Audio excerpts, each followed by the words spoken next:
두 번째 발표는 법제 이력조사연구 서방시설법을 주제로 한국법제연구원 김종천 연구위원님께서 준비해 주셨습니다. 김종천 연구위원님의 발제 후에는 숭실사이버대학교 서방방지학과 박재성 교수님과 대구 한의대학교 서방안전환경학과 김석완 교수님의 토론이 이어지겠습니다. 부탁드리겠습니다. 예, 안녕하십니까. 한국법제연구원의 김종천입니다. 저는 원래 법제 이력조사 연구 3년차 과제로 소방시설법과 관련해서 이력조사 연구를 했습니다. 연구 첫 번째 한 5개 장으로 했었는데 연구의 배경 목적, 그다음에 소방시설법의 발전사, 그다음에 제일 중요한 소방시설의 이력 기준과 관련돼서 아주 상세하게 분석을 했고, 네 번째로는 소방시설법과 관련되어 있는 법 해석과 대법원 판결 또 헌재 결정문 그런 부분과 관련해서 법 해석과 법 형성의 문제 이런 부분과 관련해서 아마 분석을 했고, 마지막으로 재연을 한 상황입니다. 연구의 배경 같은 경우에는 이제 1년차 때는 지방자치법을 했고, 2년차 때는 국토계획법을 했고, 3년차 때는 이제 소방시설법을 했습니다.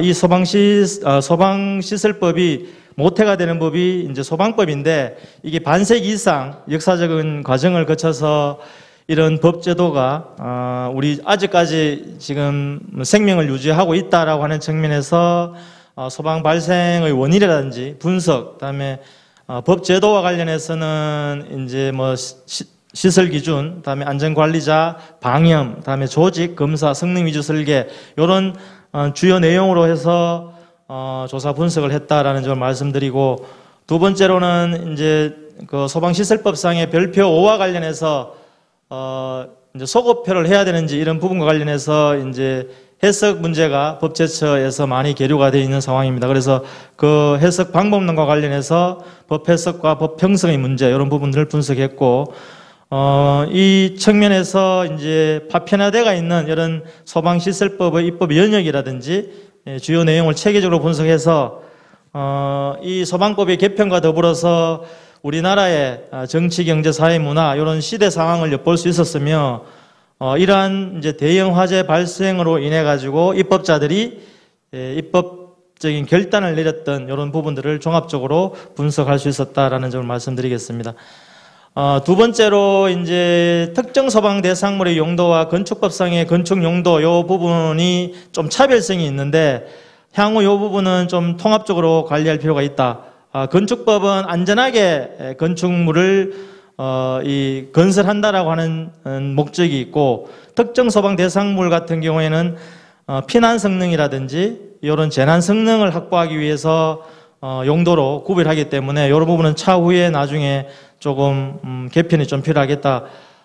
최근에 저 ESS 그 사고 같은 경우에도 이제 이 부분과 건축물 용도를 어떻게 할 것인지 이런 부분도 지금 논의를 국토부에서 하고 있는 상황이다라는 점 말씀드리고, 대형 화재 사건 같은 경우에 대형가 호텔로 인해 가지고 소방의 안전 기준들이 아주 많이 발전을 하게 되는 상황이다라는 점을 말씀드리고, 다음에 1995년도에 상풍백화점 사고로 인해서도 이제 119 구조대가 이제 신설하게 되는, 그냥 맨몸으로 사람을 움직이게 됐는데 이제 구조대가 이때 이제 신설이 됩니다.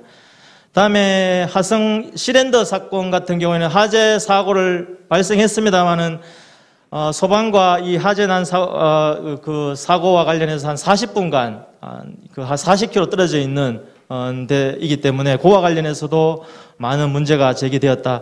다음에 인천 인현동 화재 사건 같은 경우에는 고등학생들이 이제 그 호프집에서 맥주를 먹다가 맥주값을 받기 위해서 주인이 잠금 장치를 함으로 인해 가지고 많은 피해가 발생했다라는 점.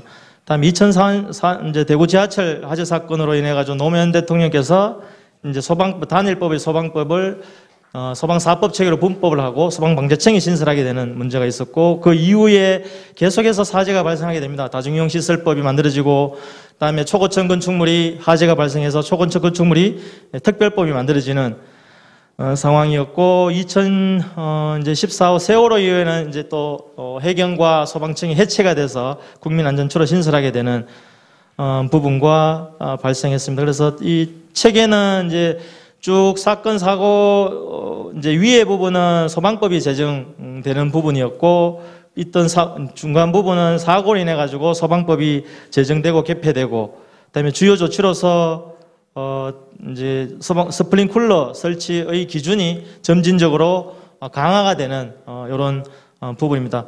최근에 이제 오영환 의원이 2021년도에 이제 지금 소방시설법을 예방법하고 시설법으로 분법을 하게 돼서 지금 오늘 이후로 12월 1일 날 지금 시행 중에 있는 상황입니다. 그래서 지금 분법을 해서 예방법하고 시설법이 시행되고 있는 상황이고 그래서 뭐 현대사회를 리스크 사회, 위험 사회라고 이야기하고 있습니다. 이 뭐 인간이라고 하는 욕망, 인간이라고 하는 것이 욕망의 이기 때문에 점점점 높이, 점점점 빨리 이렇게 높이 올라가고 밑에 지하로 계속 내려가고자 하는 욕구가 있어서 이 리스크와 위험성은 항상 눈앞에 있다라고 할 수 있겠습니다. 그러한 측면에서 이제 이 소방시설법을 뭐 소방시설 기준과 관련해서 아주 상세하게 연구를 했다라는 점을 말씀드리고 두 번째로는 뭐 입법 배경, 발전 연역 이 부분이 이제 최초로는 이제 그 50년 내무부령 제10호에 따라서 소방조사 규정이 만들어져서 지금 현재는 소방법이 58년도 제정된 이후로 그 대구 지하철 사건으로 인해서 소방 사법 체계에서 지금은 뭐 소방기본법 이하에서 한 10개 이상 정도 이제 산업 진행에 관한 법률, 1구 구조에 관한 법률, 의용 소방 설치에 관한 법률, 다음에 소방 장비법, 다음에 하재 조사에 관한 법률, 다중이용업소에 관한 법률, 초고층 건축물 이렇게 아주 많이 제정되고 있는 상황이다라는 점을 말씀드리겠습니다.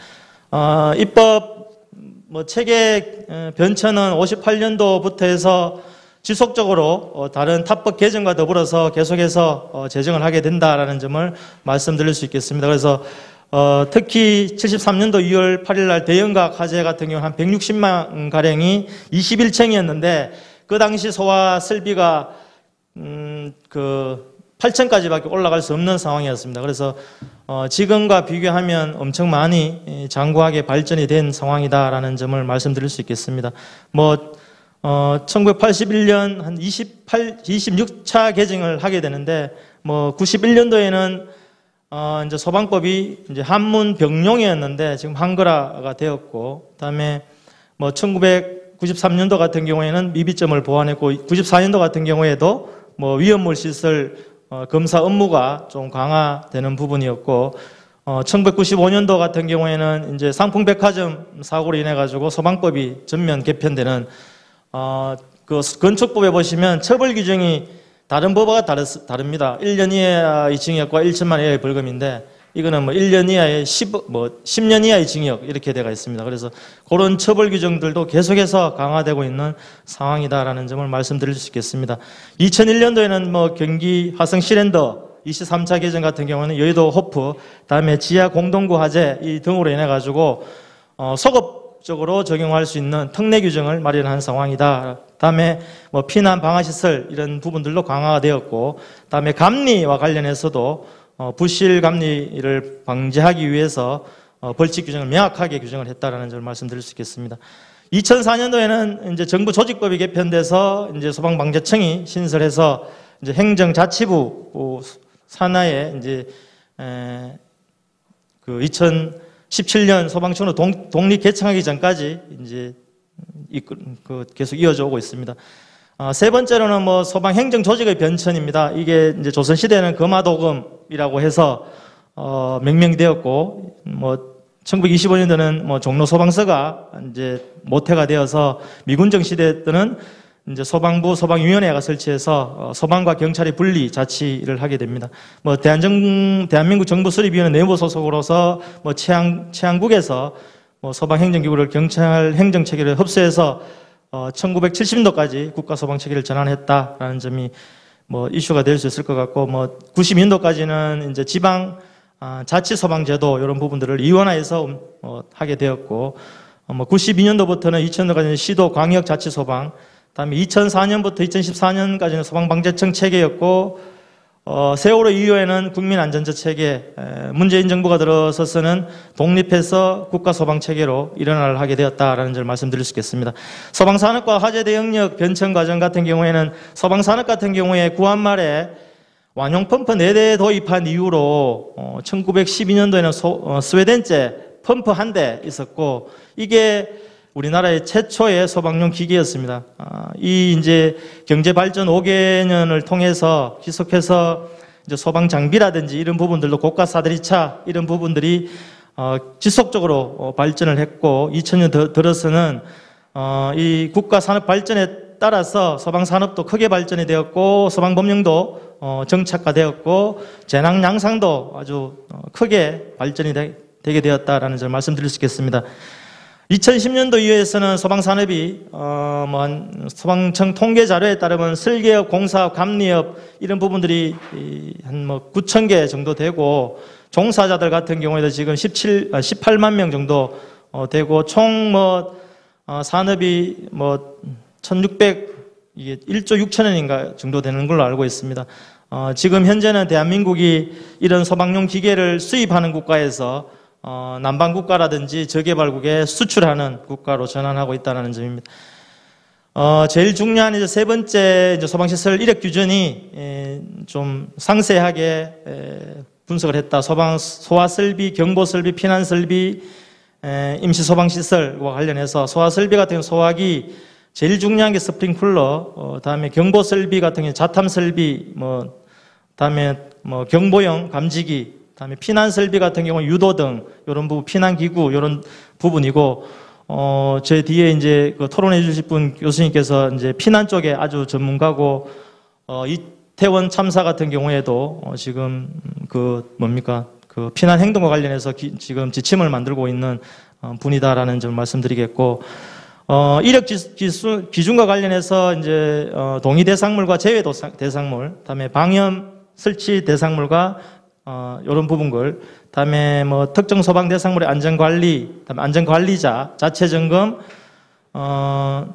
특별관리시설물 안전관리, 성능 위조 설계, 이 부분들을 아주 상세하게 분석을 해서 분석을 했다라는 점 말씀드리고, 다음에 시설 기준과 관련해서 언제 도입되었는지 연역적인 조사를 했고, 그래서 이 이력 기준과 관련해서 이제 위에 앞에 30개 정도 특정 소방 대상물의 용도입니다. 그 밑에 가로는 그 30개의 용도고, 세로에 있는 부분은 소화설비, 경보설비, 피난설비, 소화활동설비라고 해서 이 특정 소방 대상물에 어떠한 소화설비, 경보설비, 피난설비가 어떠한 기준에 따라서 설치가 되는지 이 부분을 아주 상세하게 조사를 했다는 점 말씀드리고, 다음에 설치 기준과 관련해서는 허가 대상물과 동의 대상물, 다음에 방염 처리 대상, 특정 소방 대상물의 안전관리, 다음에 자체 점검, 다음에 안전 점검, 다음에 성능 위주 설계 같은 경우에는 그 인천공항이라든지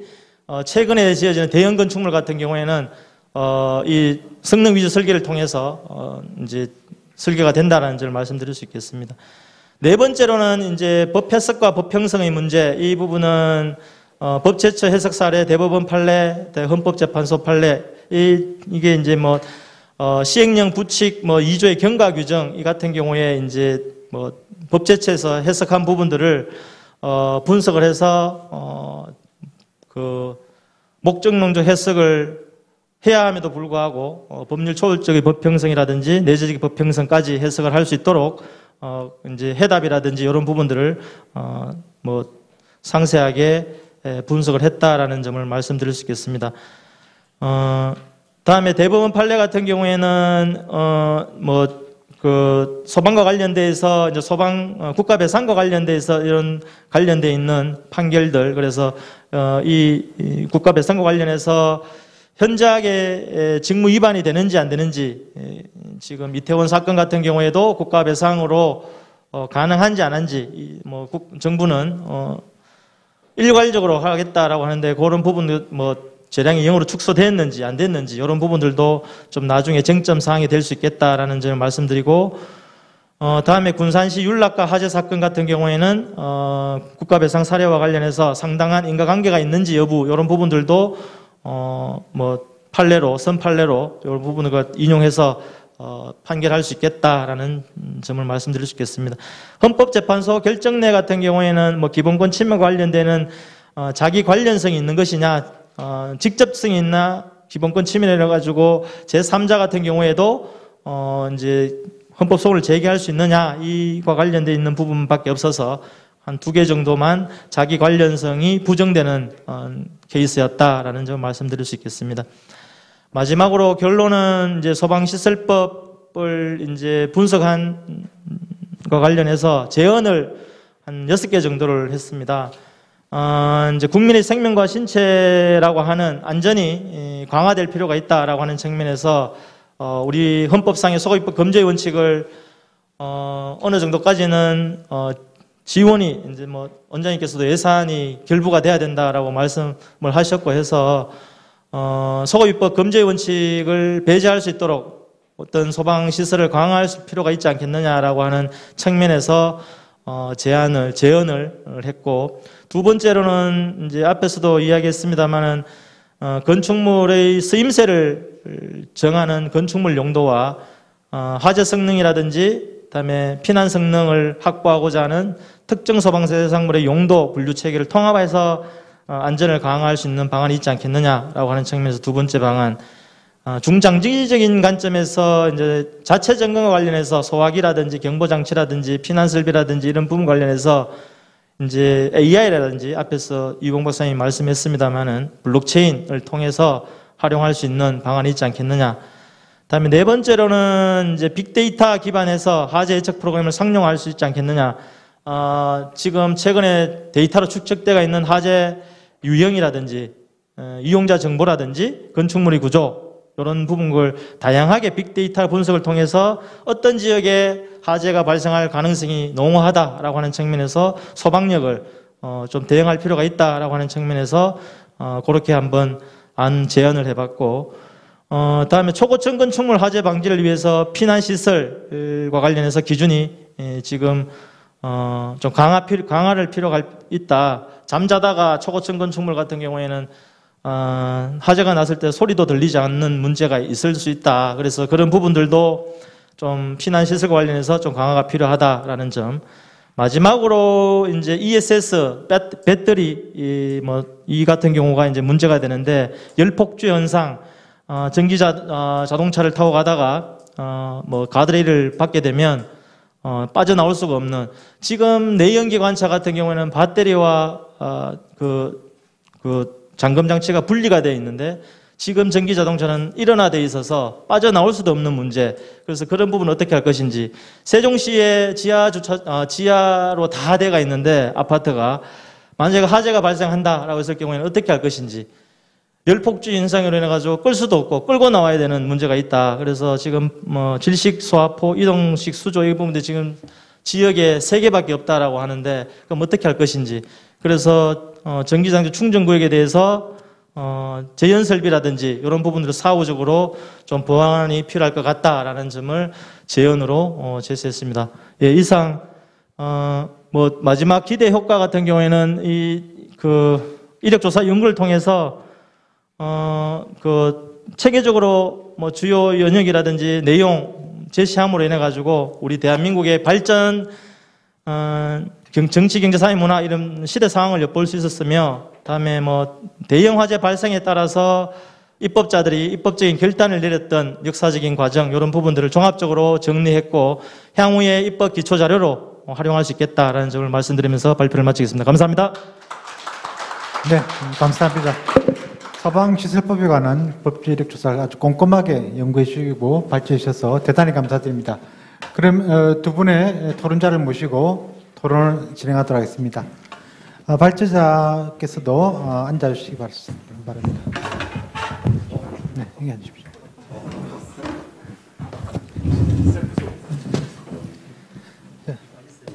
토론 순서는 박재성 교수님 이어서 김석환 교수님 순으로 토론을 듣도록 하겠습니다.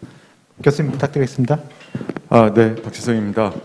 오늘 그 김종천 박사님이 발표하신 내용이 굉장히 의미 있고 연구 자체가 굉장히 적절하게 잘 진행된 것 같습니다. 제가 물론 이제 자문 과정에서 참여를 했었는데 왜 이런 소방시설법 같은 경우 법제 이력 조사가 의미가 있냐면 아까 발표 내용에서도 있었던 것처럼 소방시설법의 재개정 같은 경우는 대부분이 대형 화재라든지 대형 재난이 발생을 했었을 때 그때 이제 보통 재개정이 일어나기 때문에 어떤 사례를 통해서 어떻게 재개정이 이루어졌고 그런 것들을 조사를 함으로써 앞으로 우리가 어떤 방향으로 어떻게 나가야 되는가라고 하는 방향성을 잡는 데도 굉장히 의미가 있는 그러한 사고가 됩니다. 우리 요번에도 우리 10월 29일 날 이태원 참사가 발생을 했었죠. 굉장히 국민들이 많이 충격을 받고 지금도 아직까지 많이 해결되지 못하고 있고 저는 지금도 뭐 계속 국회에서 국정조사 전문가로 참여를 해달라고 계속 하고 있는 거를 지금 거절을 계속 하고 있는 그런 상황인데 무엇보다도 이런 사고가 발생을 하면 안 되죠. 예. 그런데 요번에 이태원 참사뿐만 아니라 우리 최근에 대형 화재들이 굉장히 많이 발생을 하고 있습니다. 2017년도 12월 달에 29명이 사망했던 제천 복합건축물 화재가 있었고요. 2018년도 1월 달, 제천 화재 발생하고 바로 한 달 후에는 47명이 사망했던 밀양 세종병원 화재가 있었고요. 또한 2020년도 4월 달에는 경기도 이천에 있는 한 이스프레스라고 하는 물류창고에서 화재가 발생해서 38명이 사망을 했고요. 올해 8월 달에는 경기도 이천에 있는 열린의원에서 화재 발생해서 5명이 사망을 했고 그리고 9월 달에는 대전에 있는 현대 아울렛에서 화재가 발생해서 9명이 사망을 했습니다. 이렇게 대형 인명피해가 발생한 화재가 연속적으로 발생을 했고 이렇게 되면 국민들은 화재로부터 굉장히 엄청난 충격을 받고 불안감에 휩싸일 수밖에 없고요. 그리고 이렇게 빈발하는 대형 화재에 따라 가지고 인명과 재산의 피해에 따른 사회적인 위기의식이 증대될 수밖에 없고요. 국가적 차원에서 이에 대한 적극적인 대안 모색의 일환으로 법 제도적인 그 재검토와 건축물 화재 안전 관련 기준의 개선 방안의 제안을 통해서 신뢰도 높은 사회 안전망을 구축해야 된다고 하는 그 사회 시대적인 당위성의 이제 직면을 하고 있고 무엇보다도 우리 국가가 발전하고 국민들의 경제 소득 수준이 높아질수록 이런 안전에 대한 수준은 굉장히 높아지게 되는데 이게 이제 이런 화재나 이런 것들이 발생하지 않는 게 정말 중요하죠. 앞서서 말씀드렸던 것처럼 이런 것들은 발생하지 않는 게 정말 중요한데 일단 발생을 했다라고 하면 무엇보다 중요한 것은 학습적인 효과로 가져가는 거거든요. 어떤 문제가 있어서 어떤 부분을 개선을 해야 될까라고 하는 게 그게 결국은 법 개정하고 가장 그 밀접하게 관련이 됩니다. 그런데 이게 우리나라가 이런 부분들이 잘 안 되고 있는데 왜 그런 부분들이 더 잘 안 되고 있는가라고 하는 아까 우리 김종천 박사님 발표 내용에서도 보면 대형 화재나 재난 사례에 따른 법 개정이 일어났던 거 그리고 국가 조직 기구가 개편이 되고 새로 신설되고 이렇게 했던 것들에 대한 것들을 다시 한번 짚어볼 필요가 있습니다. 그래서 제가 그때 우리 그 회의 때도 한번 간단하게 말씀을 드렸고 얼마 전에 국회에서 토론회 할 때도 제가 국회의원 앞에서 이런 얘기를 했습니다. 우리가 대형 재난이 발생했었을 때 각각의 반응 주체가 어떻게 반응한가라고 하는 거를 저 스스로도 반성하는 의미에서 한번 생각을 해보자라고 했었습니다. 일단 국민입니다. 우리 국민은 어떻게 나가죠? 국가를 못 믿겠다라고 합니다. 국가의 조사체계 못 믿겠다라고 하고 별도의 조사 기구를 만들겠다라고 이렇게 하고 일단 국가의 조사는 믿지 못하겠다라고 하는 그런 형태로 나갑니다. 그 다음에 언론입니다. 언론은 평상시에 국민의 안전에 대해서 별 관심도 없다가 재난이 발생을 하게 되면 정말 언론에 대한 모든 문제점을 다 찾아내려고 합니다. 그게 사실이든 아니든 해가지고 언론으로 이렇게 보도를 하는데 언론이 문제점에 대한 것을 찾아내고 지적하는 것은 굉장히 중요한 사명이죠.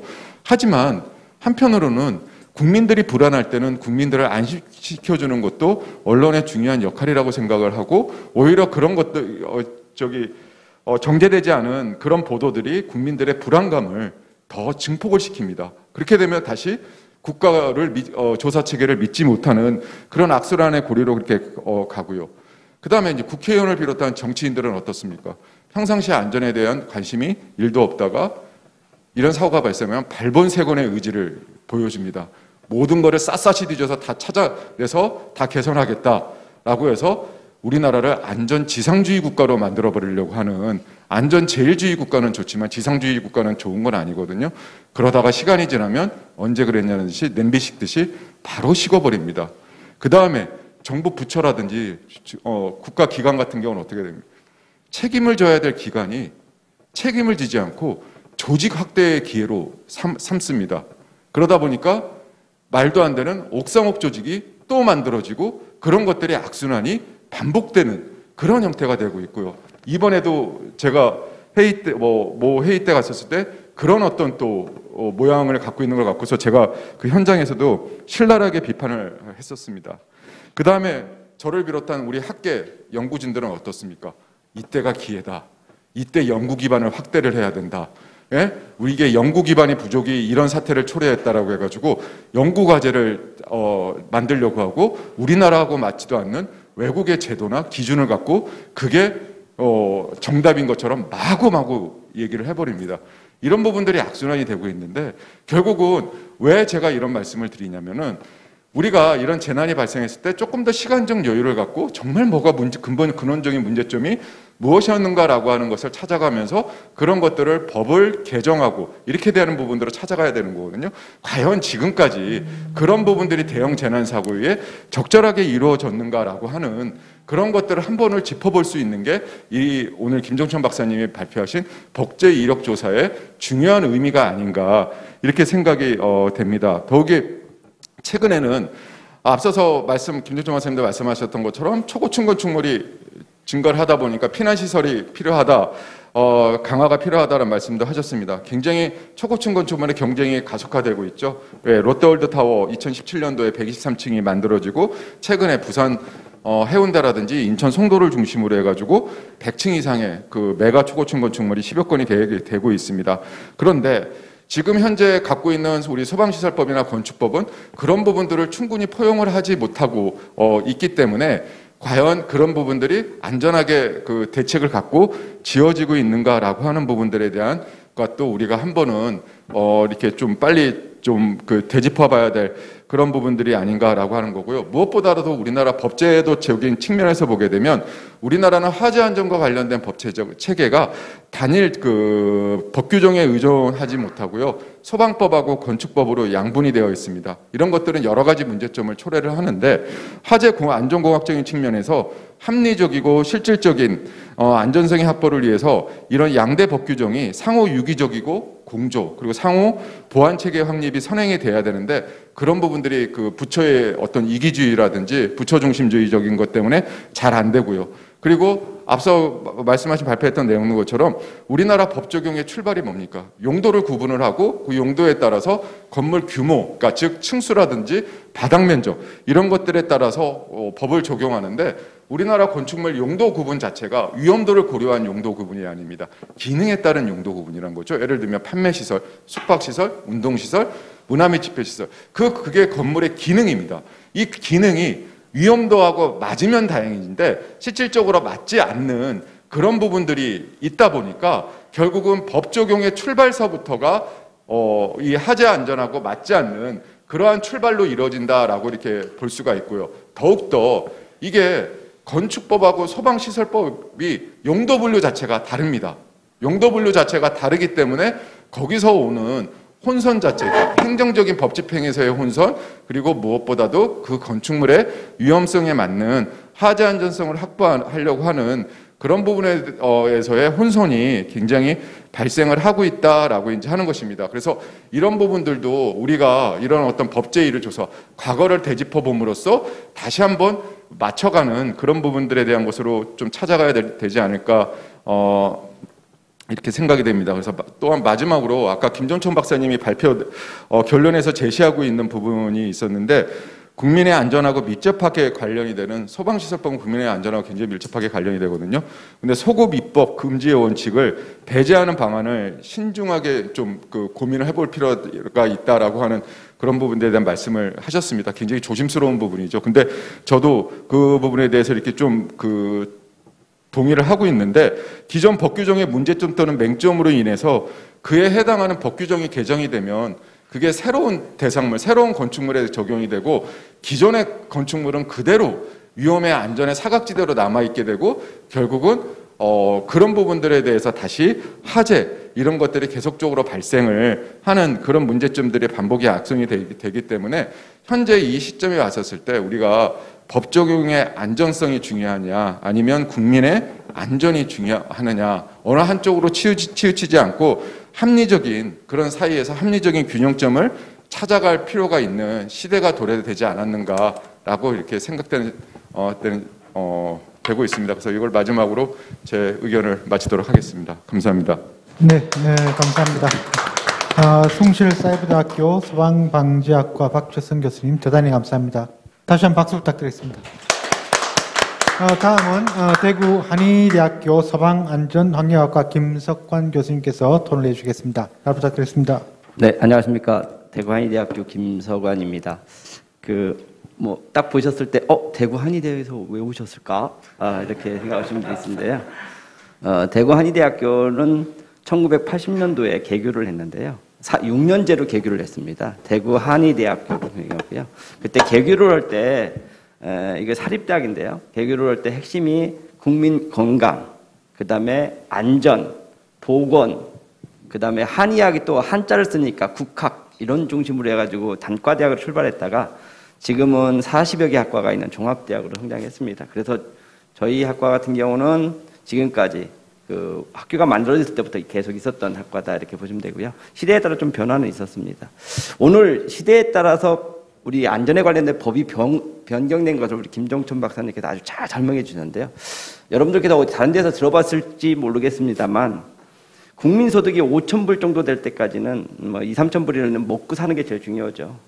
5,000불 플러스 마이너스 됐을 때는 제일 중요한 게 먹는 물입니다. 그래서 깨끗한 물, 맛있는 물 공급 정책이 우리나라도 있었고요. 거기서 이제 10,000불 정도로 가면 공기도 깨끗했으면 좋겠다. 대기, 깨끗한 공기 이런 정책이 핍니다. 안전 쪽이죠. 생활 안전 쪽이고요. 그 다음에 20,000불, 30,000불 정도로 가면 공업 발달이 충분히 일어나서 무슨 문제가 생기냐면 화학물질 사고들이 발생돼요. 그래서 우리나라는 불산 누출 사고 같은 것처럼 화학물질 안전을 다룹니다.